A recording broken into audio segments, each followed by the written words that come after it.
Bonjour à tous et bienvenue dans ce deuxième épisode de ce format un peu spécial puisque c'est à la fois vidéo et audio. Je suis Aberlinda Lopez, psychologue et fondatrice de Lumineuse et Consciente. Je suis lumineuse et consciente et je brille par ma simple présence sur Terre. Et je suis avec notre chère lumineuse Laetitia qui était avec moi au premier épisode de ce format. Laetitia qui est une intervenante sociale. Je l'avais déjà présentée, mais on va lui laisser quand même dire quelques mots pour introduire ce nouvel épisode.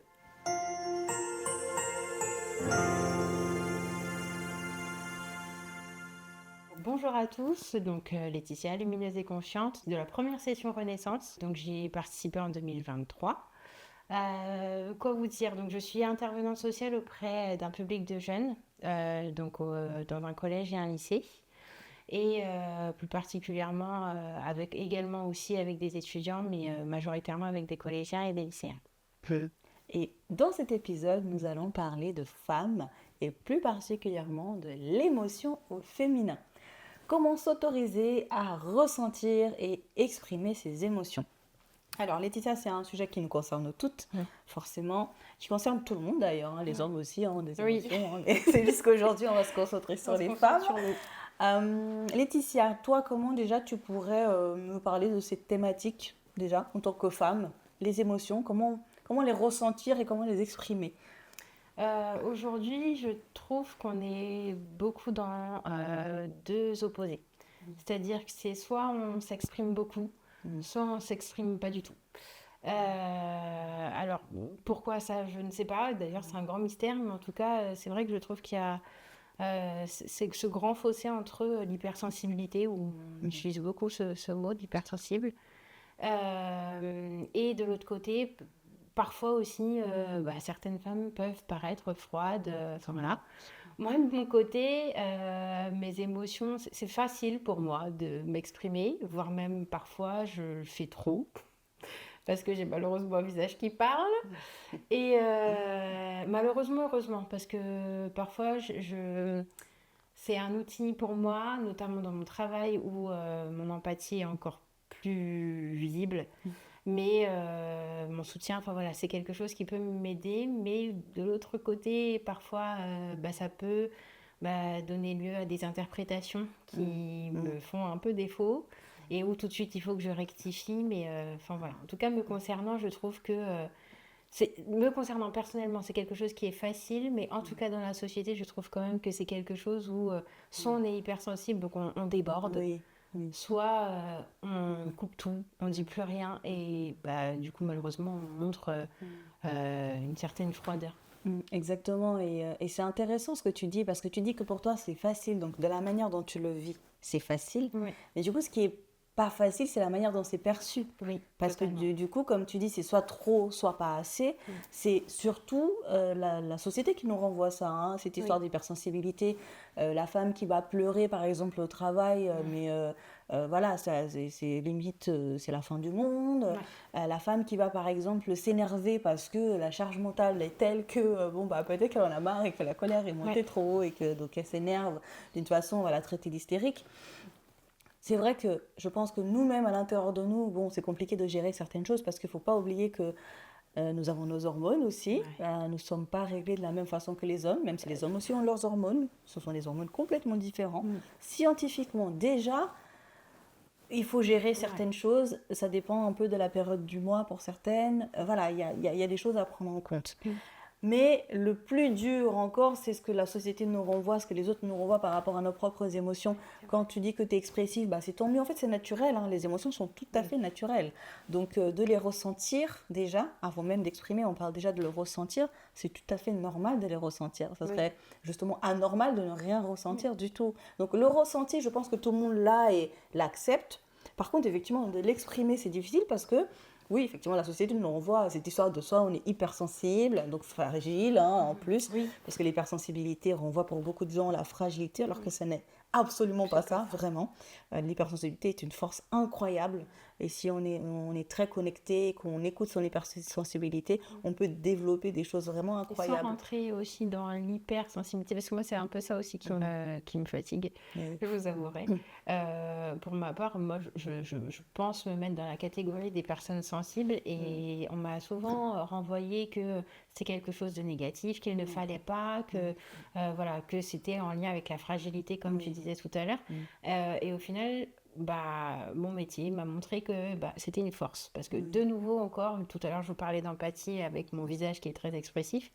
Et ben ça fait aussi partie des choses, ma sensibilité, où du coup c'est comme un outil. Je Exactement. l'utilise comme un outil aussi bien avec les jeunes qu'avec des parents. Enfin, et du coup, bah, là pour le coup, vraiment c'est, et même de manière générale, hein, c'est pas que au niveau professionnel, au niveau personnel aussi. Je suis tout à fait d'accord et tu vois, je reviens encore une fois à la nature.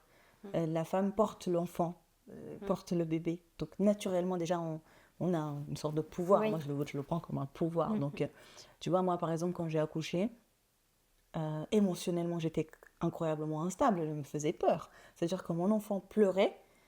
Il y avait quelque chose qui se déclenchait en moi. Oui. Une sorte c'est comme si on avait appuyé sur un bouton et je réagissais physiquement. Oui. Tu vois, donc Oui, je pense oui. que la nature est bien faite. C'est la nature nous a fait ainsi, donc avec les émotions un peu chamboulantes. Voilà, il y a des moments où on a envie de pleurer, on ne sait même pas pourquoi. Bah, c'est pour une bonne raison, c'est qu'en fait, ça nous sert à quelque chose. Et je trouve qu'on s'est beaucoup éloigné de la nature, de juste, on vit une émotion, on la ressent, on l'exprime, et on passe à autre chose. Bah, en fait, là, on vit une émotion, on la ressent, mais on réfléchit à comment l'exprimer parce que, attention, si on l'exprime comme ça, on va nous dire qu'on est comme ci. Si on exprime comme ça, on va nous dire qu'on est comme cela. Donc, en fait, du coup, on rentre trop dans la réflexion, on est en panique. Et c'est ça aussi qui fait que parfois on exprime des émotions de façon totalement inadaptée parce que, à force de ne jamais exprimer, de le ressentir, de jamais exprimer, on ne sait plus le faire correctement. Et le jour où on le fait parce que bon, bah, ça déborde, bah là, oui, forcément, on est très hystérique parce que c'est trop, c'est vraiment énorme. Donc, je pense que la problématique de ça, c'est vraiment cette peur. Tu vois, c'est très intéressant ce que tu as dit au tout début parce que tu as dit, c'est simple pour toi. Donc, quand tu le vis, c'est simple. Tu le ressens, tu l'exprimes. Mais ce qui est difficile, c'est effectivement le regard de l'autre, ce que l'autre peut penser de ce que tu peux sortir. Voilà, exactement. Et puis, il y a cette idée que, bon, bah, nous, les femmes, on est forcément fragiles déjà par rapport à ça. Oui. Alors, non, c'est faux. Au contraire, je pense qu'on a une force incroyable par rapport à l'émotion parce que, au vu de toutes les émotions, justement, qui nous traversent, à cause de nos hormones, à cause de la lune, à cause de... Moi-même, le changement de température, ça peut changer mon humeur. Voilà, c'est-à-dire que nous sommes des êtres lunaires, donc ça change tout le temps. Donc au vu de tout ça, je pense qu'on a une intelligence émotionnelle qui est très très forte, parce que sinon, bah, ça serait la guerre tout le temps, en fait. Hein. Oui. Tu vois. Donc, oui, je pense que... Je sais pas, hein, les femmes qui nous écoutent et qui nous regardent, qu'est-ce que vous en pensez? Comment vous vivez votre émotion dans le ressenti? C'est important aussi de savoir comment on le vit, quand on le ressent, quand on a envie de pleurer. Moi, par exemple, il y a une période de moi où j'ai envie de pleurer. Voilà, j'ai envie de pleurer, bah, je pleure. Bah, comment tu le vis si tu es toute seule? Bah, tu pleures et puis ça va aller. Ou voilà. Et est-ce que toi, dans ces moments-là, tu cherches à comprendre pourquoi ou ça dépend. Alors maintenant, avec l'expérience, on va dire que je me laisse aller. Je sais que c'est toujours la même période. Parfois aussi, il y a des choses qui viennent en coïncidence. C'est-à-dire en même moment un peu, je vis quelque chose de difficile et du coup, je m'accroche. C'est ça aussi, parce que les émotions, le problème, c'est quand on a une émotion, quand on est triste, par exemple. Voilà. Ça nous zappe d'un coup. Si on a une situation, si, je sais pas, on s'est disputé avec son conjoint, ou si, je sais pas, notre enfant, il a un problème à l'école, ou si notre mère est malade, ou si X choses, bah, du coup, ça va renforcer cette tristesse. Alors qu'au départ, cette tristesse n'avait rien à voir avec tout ça. Donc, ça dépend. Ça, c'est très important aussi que les femmes fassent bien attention à leurs émotions. C'est que l'émotion est alimentée par des choses qui nous arrivent. Et petit à petit, c'est ça. Exactement. Et petit à petit, ça grossit. Et puis du coup, ça ne ressemble plus à rien parce que la chose de départ s'est complètement transformée. Et du coup, on ne sait même plus pourquoi on est triste. Voilà. On ne sait même plus pourquoi on est triste. On est là, on rumine, on cherche. Mais Ce qu'il faut savoir, moi j'avais appris quelque chose d'incroyable quand j'étais à la fac et j'ai trouvé ça hallucinant. C'est qu'en réalité, une émotion est censée durer 7 secondes. Oui, j'en avais entendu parler. 7 secondes. Mais Donc, elle ne dure... Enfin, c'est... non, Non, non, elle ne dure pas pas du tout. parce que comme tu disais, bah, on la ressent. Et quand on la ressent, déjà, on rentre dans une réflexion. Ouais. On rentre dans une réflexion de pourquoi je me sens triste, Ouais. pourquoi je suis en colère. Ouais. Ah, c'est peut-être parce que la dernière fois, l'autre m'a dit ça, ou ça, ou ça. Ouais. Donc en fait, on alimente Ouais. ce qu'on vient de ressentir. Mais c'est un besoin aussi. Oui, Enfin, totalement. moi, personnellement, je sais que c'est un besoin d'aller chercher le pourquoi je suis actuellement comme ça. Ouais. Qu'est-ce qui est venu provoquer cette émotion chez moi? Ouais. Et en fait, ça me permet aussi, alors là, c'est vraiment ma manière de fonctionner, mais ça me permet aussi de soit mettre le doigt dessus et essayer de trouver, entre guillemets, le moyen de m'apaiser, Ouais. mais en tout cas de me comprendre davantage. Mais Oui. si je reste là enfin, en fait, c'est impossible pour moi de Ouais. ne pas de faire ne pas ça. faire. Mais parce que on nous a appris, et c'est juste titre, moi aussi, je suis comme ça, hein, je peux tomber dans ce piège-là de chercher absolument Oui. pourquoi je suis comme ça. Exactement. Parce Ouais. qu'on nous a convaincus que c'était pas naturel d'avoir une émotion. C'est comme si tu avais faim, tu te demandes pourquoi j'ai faim. C'est T'as soif, tu te particulier. demandes. Dit comme ça, c'est particulier. Tu vois, t'as C'est soif, tu te demandes particulier. pourquoi j'ai soif. Bah, Ouais, parce ouais. que tu n'as pas bu, C'est tout particulier. simplement. Tu vois, oui, bien sûr que je trouve que c'est important. Et en tant que psychologue, c'est ce que je fais, le travail que je fais avec mes patients. Je cherche parfois pourquoi il y a de l'émotion, mais quand l'émotion est à l'extrême, c'est-à-dire quand on n'arrive plus à la contrôler. Mais quand on est traversé par une émotion, d'un coup, on sent une petite colère. Bah, en fait, malheureusement, quand on va chercher la raison, on risque beaucoup de l'alimenter. Mais se dire, ok, cette colère-là, elle vient me dire quoi? Qu'est-ce que je peux faire? Plutôt d'être dans l'action. Ok, je suis en colère. Qu'est-ce que je peux faire pour me soulager? Parfois, juste taper un bon coup dans quelque chose. Par exemple, Oui, la ça colère, peut c'est aider. très dans l'action, ça peut aider. Parfois, aller courir, ça peut aider. La tristesse, c'est pareil. Qu'est-ce que je peux faire? En général, on pleure un bon coup, Oui, ça on regarde va un un peu film mieux. triste, on lit On un écoute des livre. musiques tristes. Voilà. En fait, ce qu'il faut savoir dans l'émotion, c'est quand on a une émotion, le corps, la tête a besoin de l'action qui permettra de revenir à un état réguler. d'équilibre. C'est juste ça. On a juste besoin de revenir à un état d'équilibre. Le corps nous dit juste, ouh, il y a un petit déséquilibre. Il faut juste revenir à l'équilibre, c'est tout. Donc quand on a faim, on a juste besoin de manger. On n'a pas besoin d'aller se demander, bon, pourquoi j'ai faim, de quoi j'ai faim. Enfin, moi, j'avoue, quand j'étais petite, j'étais un peu comme ça, de quoi j'ai faim. Mais bon, voilà. Mais tu vois ce que je veux dire, Ouais, quand on le totalement. prend dans ce sens-là, ça devient plus simple. Parce que la société nous a tellement convaincus que l'émotion n'est pas naturelle, que du coup, quand on le ressent, on se dit, bah, c'est pas normal de le ressentir. Bah, en fait, si, c'est normal. Tu vois, parfois, on peut se sentir en colère. Un exemple tout bête, hein. On peut se sentir en colère parfois parce que, je sais pas, moi, ça m'arrive très souvent, par exemple, de me sentir en colère à cause de ça. J'ai compris beaucoup plus tard. Parce que je suis descendue, par exemple, de chez moi. J'ai dit bonjour à un voisin qui m'a pas répondu. Ça, c'est quelque chose qui peut me mettre en colère. Sur le coup, pas du tout. Ouais. Mais peut-être plus tard dans la journée, Ça va bah, revenir. ça va revenir. D'accord. Et je vais sentir de la colère. Je vais me dire, mais pourquoi je suis en colère? Et bah, je ne vais pas le trouver tout de suite parce que je vais imaginer d'autres choses. Je vais me dire, ah, c'est peut-être parce que ceci, cela, cela. Ouais. Alors qu'en réalité, c'est juste parce que je ne me suis pas sentie respectée quand j'ai dit bonjour Mais et oui. qu'on ne m'a pas renvoyé l'ascenseur, Oui. que je me sentais en colère. Mais ça peut revenir. Ça peut revenir plus ouais. tard en fait. C'est parce que D'accord. le cerveau n'était pas disponible. À ce moment-là, tu partais, tu allais Oui, rentrer dans ta t'es voiture, dans le tu allais vif. travailler. Le cerveau, il n'est pas disponible pour Ouais. ce genre de choses. Et après, finalement, ça revient. Donc, les raisons pour lesquelles on se met en colère ou on est triste, ça peut être effectivement varié. Mais en soi, quand on est en train de le vivre, c'est pas la raison qui importe. Quand on est en train de le vivre, c'est qu'est-ce que je fais pour revenir Le à l'état réguler. d'équilibre. Une fois qu'on vient à l'état d'équilibre, Là, on c'est peut. là qu'on analyse, qu'on réfléchit. Bon, quand même, ça fait 2-3 jours quand je rentre, je me sens en colère. Pourquoi? Qu'est-ce que j'ai fait? Ok, j'ai croisé ce voisin-là, j'ai dit bonjour, il ne m'a pas répondu. Donc tu vois, c'est pour ça que c'est vraiment important de ne pas chercher le pourquoi on ressent la chose au moment T. Ça, c'est plus tard, quand on est arrivé vraiment à l'équilibre. Là, on peut réfléchir et analyser et vraiment, du coup, comprendre pourquoi on a eu ces émotions. Et en plus, ça demande du temps parce que il faut un peu de temps pour pouvoir comprendre vraiment pourquoi on ressent ces choses-là.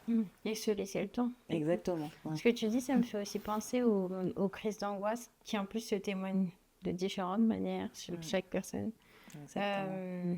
Et souvent, en fait, ce qui est le plus dangereux, enfin, je trouve, ce sont les crises d'angoisse silencieuses où en fait on ne perçoit rien à l'extérieur. Et là, du coup, je trouve que c'est typiquement l'image claire et nette de on ne doit pas montrer ses émotions, alors que D'accord. très clairement à l'intérieur on bout, Ouais. on ne respire plus, enfin c'est une émotion hyper forte et hyper désagréable. Ouais, Enfin exactement. plusieurs d'ailleurs émotions Ouais. hyper désagréables, mais enfin voilà, je trouve que les crises d'angoisse c'est vraiment une image de, enfin l'extrême de ce qu'il ne faut pas montrer et pourtant c'est quand même une réalité. Exactement. Et quand on arrive effectivement aux crises d'angoisse, c'est que oui, déjà ça fait trop longtemps qu'on a emmagasiné beaucoup d'émotions ou qu'on ne les a pas exprimées comme il fallait. Tu vois, encore une fois, l'idée c'est ressentir, exprimer, mais quand c'est exprimer, ça ne veut pas forcément dire, ou c'est juste qu'est-ce que je fais pour revenir à l'état d'équilibre. Et réussir à savoir ça, c'est très important. Il y a beaucoup de personnes qui ne savent pas que quand elles sont tristes, bah, ce qu'il faut, c'est pleurer un bon coup et être réconforté. Mais il y a aussi la question du refus. Oui, de refus d'accepter Ouais. de ce qu'on ressent Oui. et aussi de refus d'aller chercher parce que la tristesse, typiquement, ça c'est universel hein, quand même. Chaque personne, bien sûr, arrive à apaiser sa tristesse à sa Bien manière. sûr. On l'apprend après avec le temps, mais de manière universelle, si on se réfère juste à la science et au cerveau, bah, quand on se sent triste, quand on est réconforté par l'autre, bah, on se sent mieux. En fait, la tristesse, c'est j'ai besoin de l'autre, en fait. J'ai besoin de l'autre pour me faire du bien. C'est ça le besoin.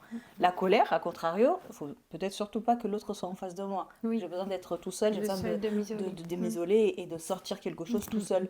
Alors moi, je conseille plutôt de sortir quelque chose d'un peu plus artistique, d'écrire, de taper dans un ballon La ou autre. peinture. La peinture, voilà. Mais tu vois, c'est important, je pense, nous les femmes, qu'on comprenne que déjà on ressent, c'est naturel, c'est comme avoir faim. On ressent les émotions, c'est comme avoir faim. Ça arrive, ça vient. Ensuite, de comment on revient à l'état d'équilibre. Tu vois, comment on sort de cette émotion-là. Et une fois qu'on est à l'état d'équilibre, c'est équilibré, on l'a sorti, entre guillemets, on l'a exprimé. En tout cas, on est revenu à l'état d'équilibre. Là, on peut réfléchir à pourquoi on a eu cette émotion-là. Parce que là, on est plus rationnel. Et du coup, on ne va pas alimenter l'émotion en question, mais on va justement trouver, analyser, essayer de comprendre, faire des liens. Ah, la dernière fois, je me suis sentie comme ça, c'était par rapport à ça, etc., etc. De manière à ne pas arriver effectivement en crise d'angoisse. Et ça, Oui. c'est vraiment important qu'on comprenne tout ça. Peut-être que du coup, ça nous donne une bonne transition pour donner une petite piste. Tu Oui. vois, quand justement, toi, au début, tu as dit que c'était simple pour toi, mais il y avait un mais derrière. Oui. Bah, quel conseil tu pourrais donner à une femme qui aurait du mal à ressentir et exprimer ses émotions? Moi, je dirais, ce serait, pour une femme qui a du mal, je dirais, si, enfin, laisser passer l'émotion, puisque de toute façon, elle fera en sorte de la faire taire. Donc, la laisser passer. Et peut-être à un moment donné de la journée, ou, enfin voilà, à un moment plus calme, y revenir, mais dans les pensées, et se refaire un peu la scène, essayer de revenir à ce qu'on a pu ressentir, peut-être les maux de ventre, la tête qui tourne, enfin, revenir à vraiment qu'est-ce que le corps a exprimé sur le moment T. Exactement. Et pour moi, en tout cas, ce serait le conseil que je donnerais à quelqu'un qui aurait tendance à éteindre un petit peu C'est ou à camoufler. c'est exactement ça, revenir à son intérieur. En fait, il faut écouter ce qui se passe à l'intérieur de nous. L'émotion est tellement naturelle qu'elle est connectée à notre corps. Elle n'est pas connectée uniquement à nos pensées. Et parfois, on a tendance à croire que c'est connecté uniquement à nos pensées. Ouais, c'est vrai. Mais non, nos pensées viennent juste alimenter en fait l'émotion. Comme la boule en ventre qui vient parfois alimenter aussi l'émotion parce C'est qu'on a vrai. encore plus peur. Donc l'idée, c'est vraiment écouter son intérieur et laisser s'exprimer. Quand vous avez mal au ventre parce que vous avez faim, bah, vous allez manger. Donc quand vous avez une boule au ventre parce que vous avez peur, il faut aller chercher de quoi J'aime vous beaucoup rassurer. l'image d'avoir faim, c'est revenir à des besoins vraiment Bah, c'est primaires. exactement. L'émotion, c'est un des besoins primaires. Et chaque émotion exprime un besoin. La tristesse exprime le besoin d'être avec l'autre. La peur exprime le besoin d'être en sécurité. La colère exprime le besoin de s'isoler et d'être reconnu à sa juste valeur. La joie exprime le besoin de partager, et ça tout le monde l'accepte. Hein. Oui, Quand on est totalement. heureux, on veut Ah le bah partager. oui. Mais quand on est triste, on ne veut pas aller demander de l'aide et être réconforté parce que c'est mal vu dans la société. Oui, c'est Donc vrai. non, s'il y avait un message à passer, je pense, aux femmes aujourd'hui, c'est écoutez-vous, vraiment. Essayez de vraiment entendre votre intérieur, ressentez les choses, exprimez-vous pour pouvoir vous équilibrer et après analyser. Moi, je pense que Ouais. Et exprimer, ça ne veut pas forcément dire dire. non. Ça peut être, enfin, moi j'utilise beaucoup Le dessin, la Oui, peinture, très bien. l'écriture. Ouais. Enfin, c'est des choses. Enfin, parfois, les mots ne suffisent pas en Non, fait. non. Et utiliser Ouais. d'autres canaux, ça peut être C'est ça, parce que intéressant. l'idée, c'est de revenir à un état Mm, d'équilibre interne. Donc, c'est à nous de savoir qu'est-ce qui va nous équilibrer, en fait. Des fois, totalement. moi, c'est beaucoup la visualisation, par exemple. J'utilise beaucoup la visualisation. Je me rappelle de beaucoup de choses qui me sont passées par le passé, Mm, enfin, qui sont passées, donc mm, ça peut m'aider. L'écriture aussi. Donc, voilà, faut essayer de trouver qu'est-ce qui nous convient le mieux pour mm. revenir à l'équilibre. Ouais. Bon, on arrive à la fin de cet épisode. C'était encore Merci une fois, encore. avec plaisir. Mm. Encore une fois, c'était génial. Je vous rappelle que Laetitia est une lumineuse et confiante, mais pas que, Non. parce que c'est une future formatrice lumineuse et Oui. confiante. D'ailleurs, ça se passe bien ta formation? Ouais, super bien. Franchement, je suis ravie. J'ai hâte encore de continuer et d'approfondir encore. Ouais. Et pour rappel, en octobre, on va se voir tout ensemble. Mm. J'espère, je compte sur vous, parce qu'on aura un moment où on va se voir en face à face, parce que le lumineuse Ouais. et confiance, c'est pas qu'en virtuel, Non. c'est aussi en face à face. Ouais. Le 20 octobre, ça sera. Les informations vont arriver, mais le 20 octobre, on va se voir en physique pour une conférence lumineuse et consciente. Donc, on compte sur vous. D'ici là, portez-vous bien. Et puis, de toute Ouais. façon, on fera encore un autre épisode. Avec grand plaisir. À Vraiment. bientôt. À Prenez soin de bientôt. vous.